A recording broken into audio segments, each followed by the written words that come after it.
What if I told you that for nearly 200 years, the citizens of the most powerful empire in the ancient world paid absolutely nothing in direct taxes? No income tax. No property tax. Nothing. The entire Roman state, its roads, its aqueducts, its armies, its grain distributions, was funded entirely by other people's money. The question is, whose money? And how long could the math actually hold? When Rome founded its republic in 509 BC, its treasury was housed in the Temple of Saturn. Modest. Agricultural. Unremarkable. Citizens paid a tax called the tributum only when the state couldn't fund its campaigns from plunder. And here's the crucial detail that most history books miss: that tax was structured as a loan from the citizens to the state, repayable from future booty. In 396 BC, Rome sacked its first major rival, the Etruscan city of Veii. Livy records the distribution of 2,000 acres of Veientine territory to Roman citizens. The state captured an estimated 3,000 talents of booty, roughly $80 million in modern terms. This was the moment Rome discovered that war pays. The pattern repeats for the next 2 centuries. Every war produces booty. Every peace extracts an indemnity. In 241 BC, Carthage pays Rome 3,200 talents after the First Punic War.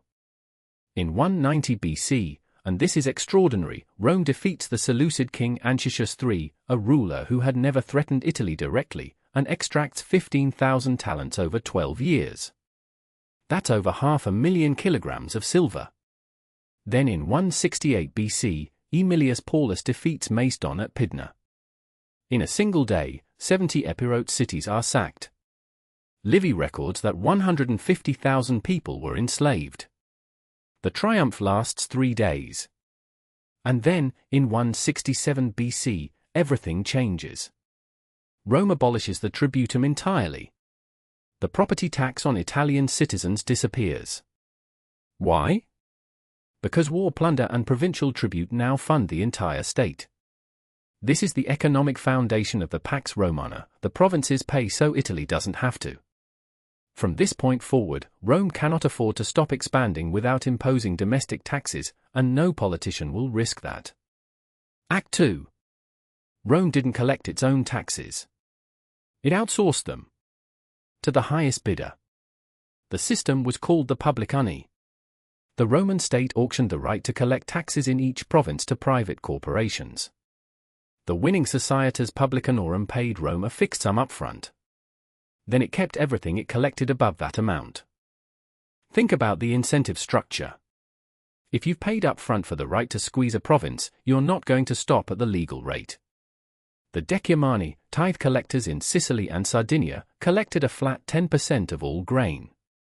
But in practice, they assessed much higher.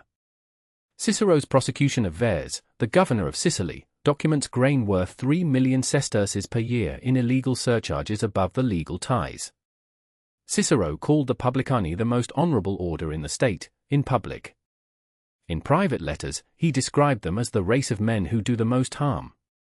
By the late Republic, the 3 major societates of publicani operated across the entire Mediterranean. They had shareholders, boards of directors, and branch offices in every province. They were multinational corporations, 2,000 years before the term existed. The irony is bitter. Rome's republican ideology of no taxation without representation applied only to citizens in Italy. The provinces, with no political representation, funded the entire state. Act 3. The grain dole. You've heard the phrase bread and circuses. But the annona, the imperial grain supply, wasn't charity. It was the world's first macroeconomic stabilizer. In 123 BC, Gaius Gracchus passed a law selling grain to Roman citizens at below market rates. In 58 BC, the populist politician Clodius made it free. The number of recipients jumped from 150,000 to 320,000 overnight. The annual cost hit 20 million sesterces. Under Augustus, the dole served roughly 200,000 recipients. By AD 274, the Emperor Aurelian had doubled the dole and added pork and wine, costing the state up to 80 million sesterces per year. The system required approximately 60,000 tons of wheat per year, shipped from Egypt and North Africa. This is why Egypt became Rome's most strategically valuable province. Augustus treated it as his personal possession, forbidding senators from visiting without permission. The economic logic is clear. The grain dole created a guaranteed demand floor for Egyptian and African grain. A stable food supply kept Rome politically stable. But every expansion of the dole locked in a higher baseline cost, a cost that had to be paid by provincial extraction. Act 4. Every emperor who needed money debased the coinage. And each debasement made the next one inevitable. Under Augustus, the denarius was 98% silver. By the reign of Nero in AD 64, it had dropped to 93.5%. By Caracalla in AD 215, who introduced a fraudulent double denarius containing only 1.5 times the silver of the coin it replaced but officially worth double, it was down to 51%.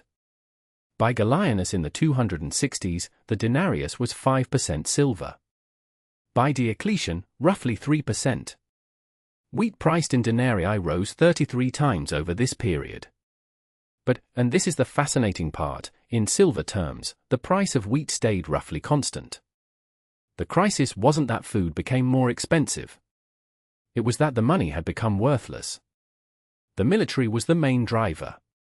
Under Augustus, the army cost roughly 640 million sesterces per year, 50% of state revenue. By the reign of Septimius Severus, military spending had climbed to 70 to 80% of all revenue. Emperors ruled for an average of 2.5 years during the crisis of the 3rd century, most killed by their own troops. Each new emperor had to buy loyalty with cash bonuses. With roughly 500,000 soldiers, a single imperial succession could cost up to 5 billion sesterces. Diocletian tried to fix this. In AD 301, he issued the price maximum edict, over 1,000 legal caps on goods and services, enforced by death.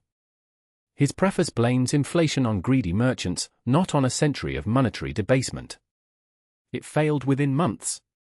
Lactantius, a contemporary writer, records that much blood was shed over cheap goods. People began to be afraid to offer anything for sale. Act V. Constantine introduced the gold solidus, 4.5 grams of almost pure gold. It became the most stable currency in world history, maintaining its weight for 700 years. But there was a catch. A single solidus was worth roughly a month's wages for a skilled worker. It was useless for everyday purchases. The rich used gold, the poor reverted to barter. The result was a two-tier society. The monetary system literally divided along class lines. The Western Empire's fiscal math finally broke. As territory was lost, the tax base shrank. But the army still needed paying. So Rome hired barbarian mercenaries, foederati, who demanded land and gold that the state didn't have. Each lost province made the remaining provinces more expensive to defend. In AD 476, Romulus Augustulus abdicated. The last Western emperor was a teenager whose own treasury couldn't pay the foederati who guarded him. Odoacer, the Germanic commander, simply stopped pretending Rome was still in charge. Then and now. Rome's economic story isn't ancient history. It's a playbook that keeps getting performed. The publicani system, privatized state revenue collection, has modern parallels in everything from private prison contracts to for-profit tax collection agencies. The grain dole was the first large-scale social welfare program, stabilizing demand and preventing unrest. The debasement of the denarius is the clearest ancient example of what happens when a government inflates its way out of fiscal problems. And the Edict of Maximum Prices, the earliest documented case of comprehensive price controls, failed exactly the way every price control regime fails, from the French Revolution to Richard Nixon. Rome didn't fall to barbarians. It fell to the math of its own fiscal system. Conquest as a business model can only work while there are still things to conquer. Tax farming can only extract what the provinces can produce. Currency debasement is borrowing from every citizen who holds cash, and it must be repaid. The Roman Empire lasted over 1,000 years. Its economy was the most sophisticated the world had ever seen. But in the end, the ledgers didn't balance. And when the money runs out, walls don't protect you. Script by Empires and Economics. Word count, ~2 350. Research sources, Polybius, Livy, Cicero, Tacitus, Suetonius, Dio Cassius, Residential Gesti Divi Augusti Codex Theodosianus, Diocletian's Price Edict, Modern Scholarship from Butcher and Ponting, 2014, Duncan-Jones, 1994, Temin, 2013, Scheidel, 2009, and McConnell et al., 2018.